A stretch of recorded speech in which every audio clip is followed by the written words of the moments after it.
Hi, ఈరోజు నేను మా అత్తగారి సైడు ఒక రకంగా చేస్తాను బియ్యం పిండి రొట్టె.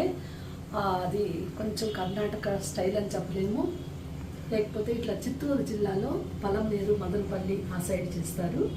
అలాంటి బియ్యం పిండి రొట్టె మీకు ఈరోజు చేసి చూపిస్తాను.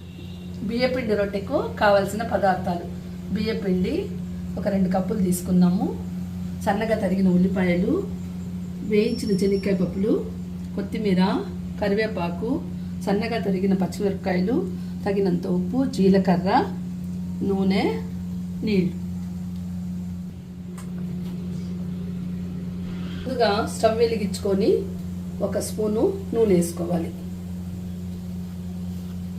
నూనె కాగిందే ఉల్లిపాయలు వేసుకోవాలి. ఇప్పుడు పచ్చిమిరపకాయలు వేసుకోవాలి, కరివేపాకు వేసుకోవాలి, శనక్కాయ పప్పులు వేసుకోవాలి. అట్లా వేయించుకోవాలి. కొంచెం పచ్చివాసన పోయేంతలాగా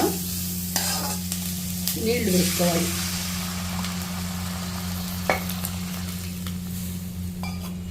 ఇప్పుడు దీంట్లో ఉప్పు వేసుకోవాలి. ఇప్పుడు కొత్తిమీర కూడా వేసుకోవాలి. ఇందులో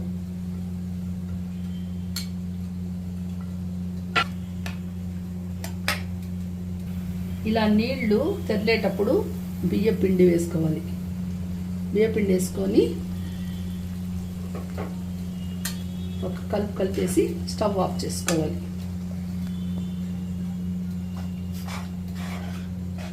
ఒక 2 నిమిషాలు అలాగే ఉంచేయాలన్నమాట. మనకి డౌట్ రావచ్చు, నీటి కొలత వచ్చి 1 గ్లాస్కి 1 గ్లాస్ అన్నమాట. ఇట్లా చల్లారిన తర్వాత వంటలు చేసి పెట్టుకోవాలి. ఇలా వంట తీసుకొని కవర్కి నూనె రాసి తట్టుకోవాలన్నమాట. కాలిందే 1 స్పూన్ నూనె వేసుకొని తట్టు పెట్టుకుంటా కొట్టేసుకోవాలి.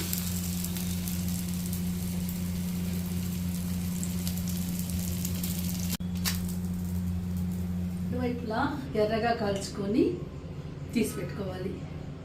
ఇది చిత్తూరు జిల్లా స్పెషల్ బియ్యం పిండి రొట్టె తయారైంది. మీరు కూడా చేసుకోండి, ఆరోగ్యంగా ఉండండి.